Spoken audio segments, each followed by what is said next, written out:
Hello, I'm Ciarán Lynch and welcome to OviCast, the Teagasc Sheep podcast. Each episode will bring you latest insights, advice and technical updates for the sheep industry. With the lambing season well underway, our focus in this episode turns to the subject of lamb mortality and ways to reduce it. I'm joined by Dwayne Shields, who during the course of his PhD studies has examined the timing and causes of perinatal lamb mortality, as well as conducted some on-farm surveys on the common practices that improve lamb survival. We start off with Dwayne discussing the timing and main causes of lamb mortality, and he delves into how some of these are preventable and which ones aren't, highlighting the importance of correct diagnosis where problems occur. We move on to discuss the importance of good hygiene in the lamb shed, as well as treating lamb's navels soon after birth, with Dwayne outlining on-farm practices highlighted in the study and how some of these could be improved. We discuss Clostrum management and use of alternatives, and ultimately the role nutrition has on lamb mortality. Finally, we finish up with Dwayne encouraging farmers to take an accurate assessment of lamb mortality and its potential causes on their own farms, and use this information as an opportunity to identify and address some of these potential problems. The scanning, we can't change what's in them at the minute, but we're looking to what we have, what we've come, and we're looking to make the most of them and keep as many of them alive as possible. And I suppose I'm going to go through a bit maybe on attention to detail and small things that we can change on our own farms to reduce the risk of this, and I suppose prevent the ones that are potentially preventable. So there's going to be causes of mortality. Everyone's going to have mortality that we can't prevent, but there's some causes that are potentially preventable. And that really is the thing of it, Dwayne. It's the attention details, the little bits on hygiene or nutrition that can have a big impact. As you said it already, like the crop is the crop. It's a case of trying to maximise survival now of what we have. That's it, Ciarán. That's it. And I suppose getting in there, small things that you just mentioned, nutrition and your infection or your hygiene managers. So small little tips in them, different things that people are probably doing, maybe just looking at different methods and ways of changing that. And I suppose we could be doing most of it right already. It's just that final little. We could be doing 80% of it right. It's just the final 20% that we're looking to maximise on now. And it's tweaks in the system. Look at it's what we're talking about, simple detail, but you put a lot of time and effort into looking at this subject in more detail over the last couple of years for your PhD, in terms of the causes of mortality, the timing of it, and issues around some of the management practices on farms. So maybe just doing to set the scene, like in terms of mortality and when it occurs and the kind of levels we see. You did a detailed study over a number of years from that, and really looking at that and various aspects of it. You might just give some of the key highlights from that. So we done a 2-year lamb mortality study across the 3 flocks in Athenry. All of the lambs that died were sent for post-mortem to the regional veterinary lab, so it was in collaboration with them.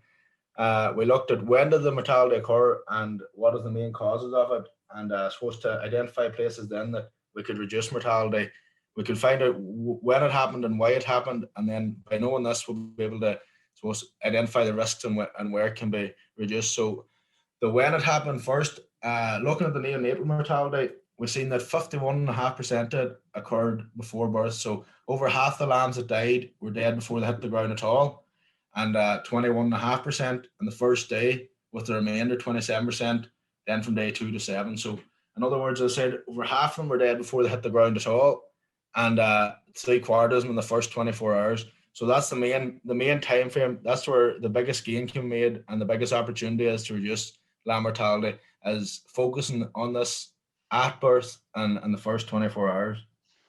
That first 24-hour period, look at, and that birth probably comes into that. There's probably 2 aspects of that. So there's the lambs are born dead for various reasons, and then there's the ones that just don't survive. To break that down a little bit further, like the causes of that mortality, Dwayne, during that period, and we'll touch again on the ones that died subsequently. They're obviously ones even after turnout they might have died, but them first few that passed, what were the main causes of mortality in them lambs? So we broke down the causes of them. Then we had specific cause and a category cause. We broke them into 6 main category causes. I'll just run through them quickly. So we had 8% of the lambs died due to accidents, 3% to congenital defects, 15% to dystocia, 38% due to infection, so that was the main cause of lamb mortality, 7% died due to other causes, so your things like your starvation and hypothermia, maybe lambs born stillbirth and more able to get up, things like this. And then there's 29% of the causes we couldn't make a diagnosis. So these lambs were sent off. They were fresh, maybe stillborn lambs, and the regional veterinary labs, they couldn't come with a specific cause of death. They couldn't identify a specific cause of death. So these were the diagnosed not reached. But for the causes that we could identify, your infection was the main cause at 38%, and your dystocia or your difficult lambs, your lambs that were too big born, 15%. So them two causes together accounted for over half the neonatal mortality. So them two causes together accounted for over half the lambs that died.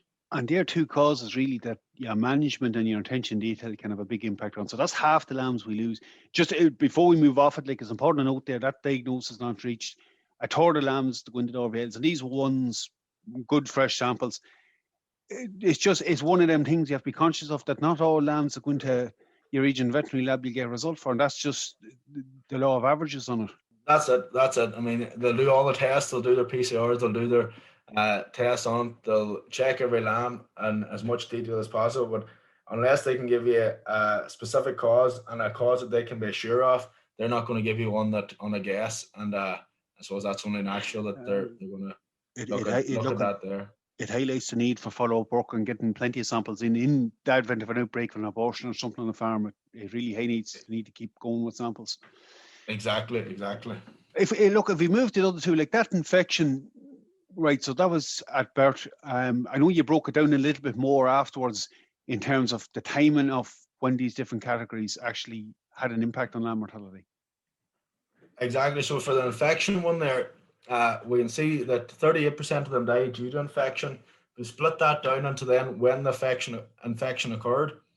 So 45% of the lambs, so if the lambs that died due to infection, 45% of them were dead at or before birth. So this infection took in things such as your abortion agent, your toxin, your enzootic abortion, maybe your E. coli death due to E. coli. So whether that be that a ewe was prolapsing and maybe infection got in through the back passage, or she went or had a coli infection inside. But then on day one, there's a big drop in infection. So it can be clearly seen then that only 9% of them then died in day one. But during this day one, due to hygiene reasons, infection was taken in again, whether that be orally through sucking dirty teats or through navels by maybe the lack of application or the inadequate application of iodine, and maybe poor Clostrum management. This infection was straight back up again to another 45% of them died from day 2 to 7 due to infection. So we can see that infection had either occurred at birth, there was a big drop in day 1, and then it started occurring again. We started seeing it again day 2 to 7. So these lambs that were born alive, picked up the infection day 1, started dying then subsequently from day 2 to 7. So they're picking up the infection in the environment, either lambing pens or dairies to lambed in at that stage. Exactly. So it's another management issue we can deal with. I suppose the first part of that, Dwayne, the ones on born dead, that infection cause, that's more looking at the long-term planning in terms of vaccination, and it really highlights the need again to follow up work on samples which always look at why is this abortion occurring, why are these lambs being born dead.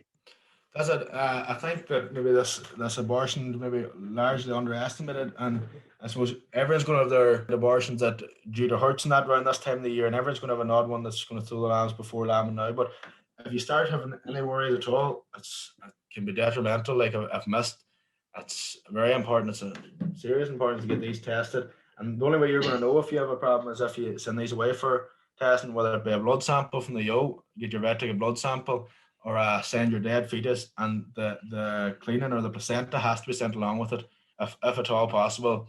A lot of the sampling's done on the placenta for these abortions, so it's, as you said, long-term planning.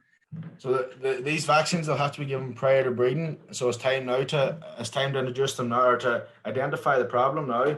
If we don't know what's causing it, we're not going to be able to take action again come breeding time. We'll not be able to stop the mortality now due to them. But it's long-term goals, it's long-term plan to get these vaccination programs in place if required. Yeah, look, you're planning again for next year on that one. But like, it's interesting, that infection one, it's one of the big causes of it overall. But the fact that you see that occurrence again in that mortality from day 1 onwards is the biggest factor causing mortality subsequently in days 2 to 7 as well in your study. So it is. So again, like, hygiene is really one of them key things we have to focus on at the moment. Like, just before we move off it completely, the accidental ones, the congenital defects, I suppose with the accidental ones, Dwayne, if it's too high, you need to look at some small issues in lambing pens and the lambing areas and otherwise. Why is that occurring?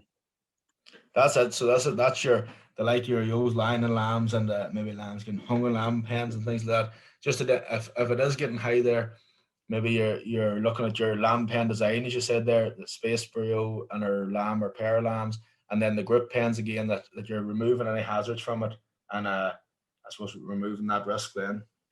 And look, your congenital defects again, there's not much you're going to be able to do with that. It's a thing that unfortunately it's one of those things that occurs, and it's not like the other two that we spoke about, the stoking infection. Both of them we can implement management practices there to reduce them, and I suppose that's where we should focus mostly on reducing our lamb mortality.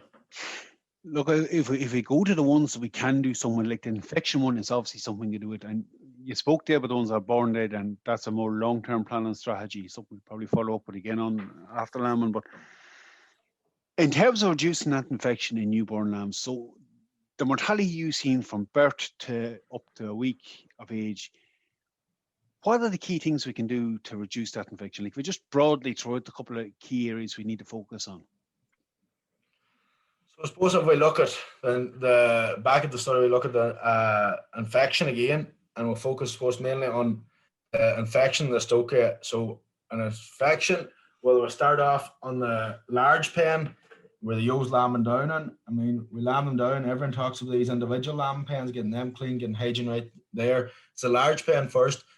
A good practice, take the ewes out of them, apply your hydrated lime, maybe a week before lambing. Keep a good clean bed of straw under them, that the ewes lambing down in this, that if she's in a dirty pen for the week before that, the first mouthful that lamb's going to get is going to be sucking on that teat. The ewes going to have faces or dung in these teats. The first mouthful that lamb's going to get is into an empty stomach is going to be bacteria straight away. So if we could keep these lambing pen, the group pens that she's lambing down into clean to start off with, and then I suppose moving her onto the end of it, we can see from the other part of the study there that most 75% or 3/4 of the flocks that we surveyed were lambing indoors, and off them 85% of them were lambing on straw. So while slats are getting more common and probably will be getting more common, and not to missing them, like or washing them a week before, power washing them a week before lambing, it's good practice. But to focus on the straw first, the clean pen for them ewes to lamb down on, and a good bed of straw for them lambs. For the navel, the first contact for their navel to land on, we're not going to be there for every ewe lambing. No. We're not going to be there to lift as soon as they drop out to lift them in their clean pen. So it's important to have that group lamb pen clean first, and keep the ewes, the fleece herself, if she's lying in a dirty pen, before the lamb latches onto the tit, is more than likely going to suck on wool up along it, sucking a dirty teat. So getting that group pen clean first, and then on into your individual pen then. So well, like your points on that group pen are right. It's the first environment they're going to hit, as you said, they're not going to be there for them all. But that straw bed, the one, generally sheep will tend to lamb in the same areas in the pens. So even if it's the last thing at night, if you're not going to be back till early morning checking them, just making sure they're dry and clean. And that's I know straw can be dear in places, but it's the one time a year where it's cheap in terms of the protection it gives. That's it. And the ewe herself up to lambing, I mean, if she's a soiled fleece or a fleece that's covered in dung and that's going to be the first thing the lamb's going to suck on. Nobody's looking for the teeth to start with, and that's straight into an empty stomach there. That bacteria is going to go straight in. And look, so you mentioned already, like the other part of your PhD study, you did a lot of survey work on practices at farm level. Like in terms of the individual pens, Dwayne, that's the other one we kind of focus on. It's probably the bigger challenge as lambing progresses in some ways, because the bacteria and the environment tends to build up, and I suppose our attention to detail wanes a little bit as it goes on too. Just in terms of farmers using them individual pens separate than group pen, cleaning them and disinfecting practice on them, what did you see at farm level? Well, we asked this as part of the National Farm Survey. It was done in collaboration with them. It was a survey we interviewed 185 Irish sheep farmers and got their management practice, what they carried out in the farm management practices they carried out in their own farm. We're looking to identify the risks that they were from the practices they're using, so the risk to mortality in their farm. And as you asked with the individual lamb pens there, we've seen that 88% of farmers, so a large percentage of farmers, are using these individual lamb pens. The important part we're looking at here was, while the lamb pen is great for mothering lambs up and early maternal behavior and getting lambs ewes to take to lambs, it's the hygiene that we're looking at, the hygiene around lamb pen or around these lamb pens. So we've seen that while there's only 40% of them, we're cleaning and disinfecting these lamb pens. That would be an ideal to clean out the straw, apply your white lime, your hydrated lime, or your disinfectant, and then a fresh bit of straw. That's your ideal. That's what you're aiming for. And I suppose every step back from that then is a small bit less. So there's 88% of farmers were using these individual pens, and only 40% were cleaning and disinfecting them. Another 26%, or another 20%, sorry, were cleaning them only, 13% disinfecting them only, and that left 26% not cleaning nor disinfecting them. So whenever one ewe was taken out of the pen, another one put in, there was no disinfecting, no cleaning done. And I suppose that's a big opportunity for infection to get into these young lambs. These lambs sometimes just dropped a few minutes, maybe an hour old, and that was a big that's a high risk or a big opportunity for this infection to get into them. And look, it's an ideal source for bacteria developing as well. But the idea of that clean, dry pen, and the dry being the other key thing there as well, like between them, it seems a basic thing, and I know it's a busy period where you might not have time to do it, but getting back to that more ideal scenario is one great way of reducing the amount of infection, particularly as lambing progresses. That's it. I suppose these ewes will be cleaning these individual pens. They'll be in it for a day or two. They'll clean. That cleaning, rotting in the individual pens, a massive source of infection. Like that cleaning breaking down, starting to rot. So the cleaning these out. While a lot of farmers maybe go with your shake a bit of disinfectant, but a clean bit of straw on, getting these lamb pens cleaned out and removing this cleaning from the ewe before is very important.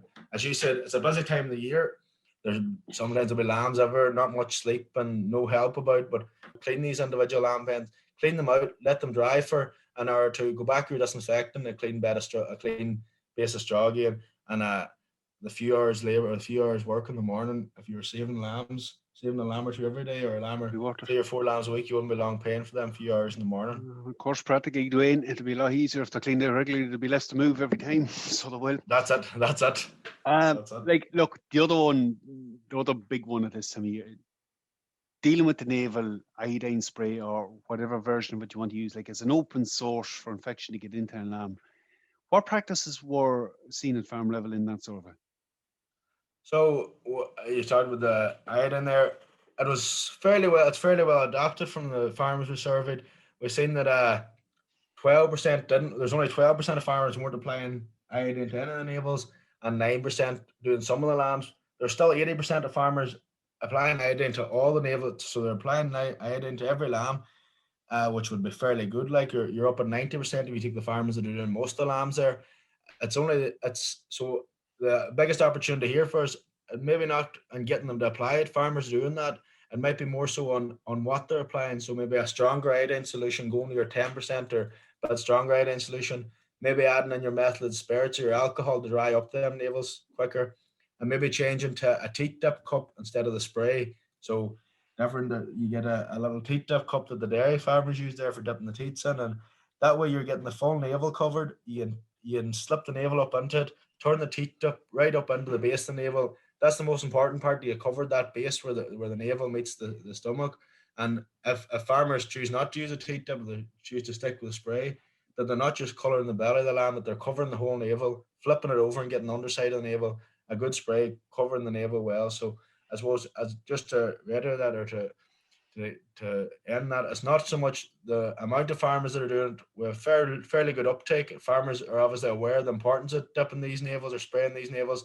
It's maybe the method of applicating the iodine or the type iodine, the strength of the iodine used. It's making sure it's going on right. I suppose one thing with the dip is important, maybe change as well. But look, it's doing the two things. It's drying out the navel, it's killing any infection on it. And possibly in some cases, Dwayne, we need to go back a couple of hours later again and just reapply some iodine on it.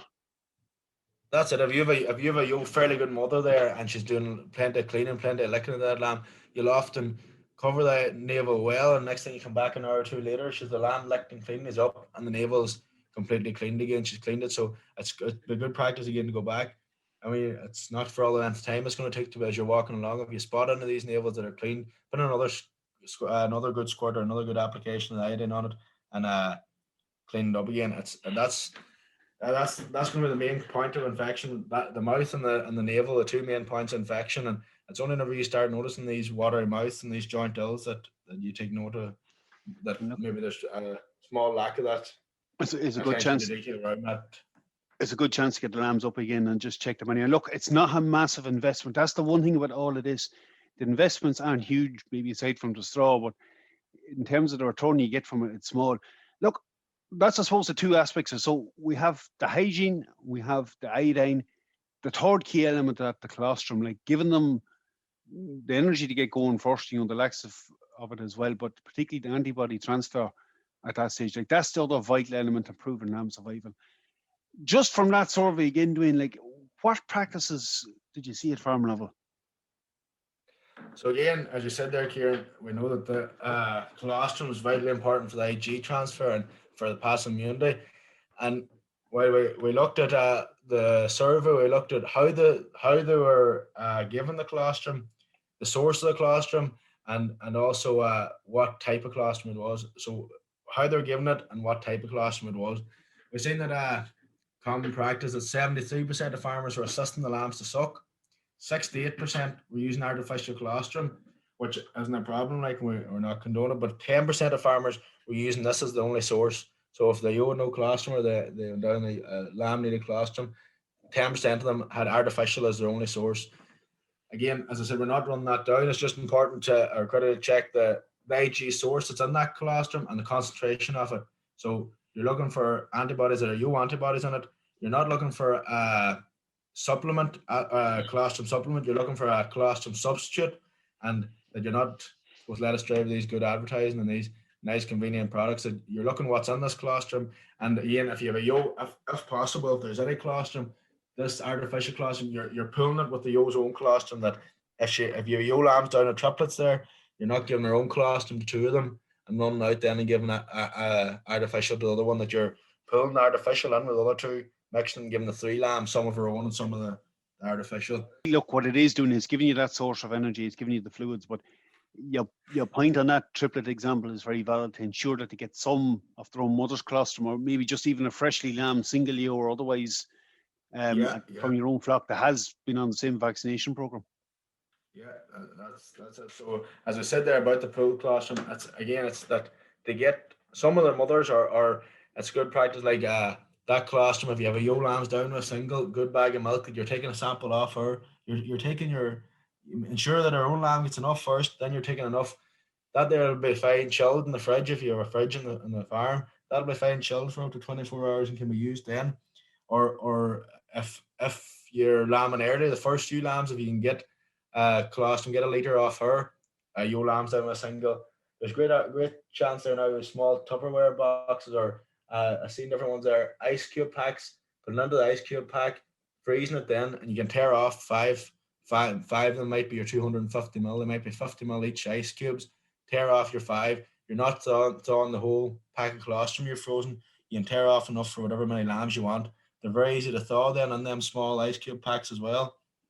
And again, you mix this. This would be again adequate if you had a ewe with not just enough, that you're mixing this frozen thawed colostrum with your own colostrum, or again, if you have to add some of the artificial, that you're mixing our own or colostrum off another ewe in the shed. That's on your own vaccination program, as you said. And the other alternative, Dwayne, we see a bit of cow colostrum being used as well on some farms. We've seen 44% of farmers are using cow colostrum, frozen thawed cow colostrum, and 29% using frozen thawed ewe colostrum. So whether that be going to your local dairy farmer, getting a cow. So we spoke about identifying cows that were calving maybe a week before you're lambing or 2 weeks before you started lambing. Going to your dairy lad, identifying 3 or 4 cows. The same time you're vaccinating your ewes with your Clostrum and pastoral vaccine, with your Heptovac or your OviVac vaccinations there, that you can go and do them few cows with it. Then these cows, the colostrum, they're passing antibodies into the colostrum. That colostrum, the milk's going to carry the same antibodies as what what you're doing in your own flock and your own farm. So it's an option that if you have a local dairy farmer, you know you're going to be getting your colostrum off them, that you're doing a few cows that are due before you start lambing, and you're taking the colostrum off them cows. And ideally, that colostrum, look, we should be pulling from a number of cows. We want to give exactly. It brings up the other question, Dwayne, like quantity of colostrum given. It's often a challenge, and frequently, like we've done this of reducing lamb mortality workshops and different things. You know, the 50 or 60 ml syringe maybe is a sole feed. There's a wee bit of misconception out there how much a lamb actually requires in the first feed, and even that first 24 hours as well. That's so a few questions. There's often questions asked about this, how much they actually need. So a general rule of thumb, working off 50 ml per kilo. So if you have your 5 kilo lamb, you're looking at 50 ml per kilo for each feed. So you're 250 ml in the first feed, and that lamb will require 4 feeds over the first 24 hours. So your 5 kilo lamb's looking for a litre of colostrum in the first 24 hours. So it might seem like a lot, but over that 24-hour period, that lamb's using up a lot of that every energy to get up and get going. So you're looking at your 50 ml per kilo. Again, taking that back, if it's a 4 kilo lamb, you're back to 200 ml per dose or per feed, and a 6 kilo lamb getting 300 ml, and repeating this 4 times over the first 24 hours. And I suppose the main point in that is getting the first feed in within the first hour. So the first feed in the first hour, if at all possible, and that's whenever the most absorbed in these antibiotics. I suppose the follow-up question, Dwayne, we've all got at events is, well, the O wouldn't have that much. I suppose a good indication maybe the nutrition wasn't right there, or the condition that Joe's not right lambing either. That's it, and I suppose you can still, if you're starting to lamb down now, you notice that you still have time for the rest of them, like, and the important point that we'll be reiterating, or we'll be pointing out there, is getting that soya, getting that bypass protein in the late pregnancy. So again, back to that general rule of thumb of 100 grams per lamb carried. So if you have your twin bearing ewes, you want 200 grams of soya per head per day in late pregnancy for the last 2 weeks of pregnancy. So if you're feeding your ration, most of it will come from your ration. Again, that highlights the importance of identifying that you're feeding a good ration. Look at your list of ingredients again. You want soya up there near the top of that ration. You're looking for 20% of the ration coming from soya. If not, the option adding straight soya along with it, just to ensure that you're getting 200 per lamb carried. So again, 100 grams of soya for your single ewes carrying single lambs, 200 grams per head per day for your ewes carrying twins, and 300 grams per head per day for your ewes carrying triplets. It's the 3 great measures of did you get feeding right during pregnancy, is the condition of the ewe, birth weight of the lamb, and have an adequate colostrum. But just look, speaking of birth weight and getting things right, dystocia, Dwayne, was one of the other main causes of mortality in them lambs, particularly at birth, but even a little bit of it subsequently, I suppose, due to injuries. But getting birth weight right, like trying to reduce the level of dystocia, particularly maybe as lamb progresses, what are the key couple of tips you can look at there, or what do we need to pay a bit more attention to? So again, I suppose we seen that dystocia was the second main cause in that, and another cause that we can definitely work on. Definitely, there's ground made up there. It's more that low hanging fruit that can be taken there, and more opportunity to reduce mortality. I suppose starting off, you spoke about pregnancy nutrition there. I suppose the birth weight, the first part, we can't do much about it for this year, but again, we spoke about long-term management, rattling the rams late pregnancy, identifying, so to get this ideal or this adequate birth weight, getting this correct size per litter size, it can be preventable through good management practice and nutrition, but we have to know the expected lamb date and the litter size. To know the expected lamb date, we have to rattle the rams. Again, in that survey we done, we're seeing there's 60% of farmers rattling the rams, which is fairly good and fairly acceptable. It was a change in the rattle, so many of them were 62%, and only changed them by 2 or 3 weeks. So we weren't knowing exactly when the ewe was lambing, and then on to scanning. If we could get this, knowing when the ewe was lambing right, and we could scan them then, so there's 7% of the farmers were scanning the sheep, but it's all right scanning them. It's taking action after and grouping them accordingly to litter size. So, like Dwayne, like just to tease that point out a little bit, the challenge really there is we all tend to feed for the first week of lambing, and you might be slightly smaller at the very beginning, but as it progresses through it. But for flocks there, like they could be lambing over 3, 4, 5 weeks, maybe, particularly those that are going a bit earlier.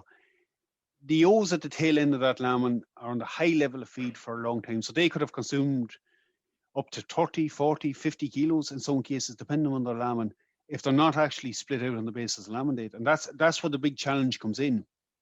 That's it, Ciarán. And I suppose we've seen in that there's the 60% of them are changing every 2 weeks and 17% every 21 days. Sorry, as you said, that they're teething that 30, 40, 50 kilos extra. You're moving away from your ideal birth weights. You're 4 kilo for triplets, 5 kilo for twins, and 6 kilo for singles again. Whenever you start going over them, likewise going below them, if you start going below them, you're going to have your problems, your hypothermia and starvation, these small lambs not being able to get up and suck. But what we seen Nathan Rye was the lambs going over it, getting too heavy. Not only them dying at birth, as you said earlier, they're subsequently maybe getting broken ribs or having trauma, they're having a ruptured liver and that, living a few days slow, and next thing finding them dead in the pen. So and I suppose it also coincides with other issue for them, particularly them later ones. You know, there might be less there. The amount of time we spent on that lambing shed is dropping off. Your attention to detail, you're looking at lambs out in the field and other things mightn't just be there. You could miss them bigger lambs that need assistance towards the tail end of it as well. Apart from the fact it's also a cost in the system. I mean, constantly we're looking at soy at 500 a ton this year, and concentrate's going up every week. And if we could know the expected lambing date and feeding according to that, knowing the expected litter size, like there's 7% of the farmers in the survey were scanning yolks. It's all right scanning them. If we could group them then according to litter size, there's plenty of farmers that are doing this already. But some farmers will say that the flock size is a problem. But there's different charts there. I know that Ciarán, yourself, or Teagasc have a chart there looking at what should be given per litter size per week out from lambing. There's opportunities, even if flock size isn't that large, there's opportunities maybe leave singles off out and not take them in yet and start feeding them. Your later lambing twins could be grouped with your early lambing singles, and your later lambing triplets then they could be grouped with your later lambing twins that you're not breaking the flock down in too many small groups, but still getting adequate feeding in late pregnancy for them. Look, you have to make that work for your own system, depending on what the crop was like in a given year. But there is ways around it. Like, just to go back on one aspect of what you're doing, and I suppose it's something that probably cropped up from that sort of work. The levels of mortality we see at farm level, we all throw targets maybe 10% and various different figures. It's probably not something that we have a good enough grasp at of what is the actual mortality, or doing the count from scanning to turnout. Well, how many lambs did we scan? How many did we actually turn out? And where do we lose them in between? There's probably a case in some of these, and I can throw you on this one a bit more, but to make farmers better aware of where are we losing lambs before we can actually identify the issue and deal with it. That's it, Ciarán, and that's another point that we asked in the survey. Definitely, we want to identify the number of farmers that are recording lamb mortality, and we done so, and we found out that 30% of farmers were recording lamb mortality, and where the farmers that didn't record lamb mortality, they tended to underestimate it. They tended to be thinking that lamb mortality on their own farm was lower than it actually was. It's very easy to forget, and I suppose we all want to forget about these. We get these dead lambs. We want to forget about them as soon as possible. But there's opportunities there, and another bit of presentation there and work done in SheepNet there was with the European farmers was we seen a simple chart on the wall, whether it be a whiteboard or an A3 piece of paper, having the cause of death down one side, room to tick them down the other side, whether that be beside wherever you keep the few dead lambs, like we all have our bag or bin for the dead lambs, like whether that be beside it. And we're not saying to send every lamb away for post-mortem. You'll have a fair idea yourself if you have one there with joint ill, or one there with a watery mouth, or one there that the yo lay on, and so on. Having the causes down the left, tick every lamb, just give them a fair estimate yourself of what caused it, and you'll soon start identifying them. It's only whenever you see it on the wall in front of you that you have 5 lambs died due to joint ill, and 6 due to scour, and 8 due to watery mouth. It's then that you start seeing, well, I have a hygiene problem here. There's something I need to change here, and it's by seeing it in front of you that'll make it a lot clearer, and I suppose sharpen us up a bit and identify these causes, and I suppose take action then, or implement our better hygiene practices, and implement our better management. And I suppose we talked about earlier, that attention to detail and that key key attention to detail around late pregnancy. Look, as you said, it's the opportunity to do something about them. And look, it's more obviously, but it's something we can tend to not pass any attention or want to get away from. But it's the opportunity to do something about them cases and improve the lot, because look, at every lamb you save is worth a lot at the moment. So it is.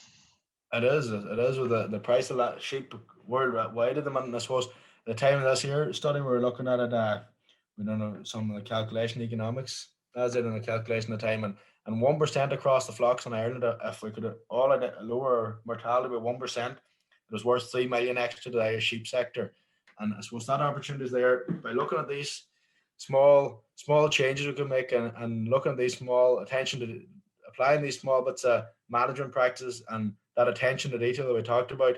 We could all eat into that, and I mean, She said, look, it tends to be the same level of effort, and possibly it'll reduce the amount of effort that goes in, particularly if we can reduce that level of morbidity at lambing by just doing some of the basics a little bit better.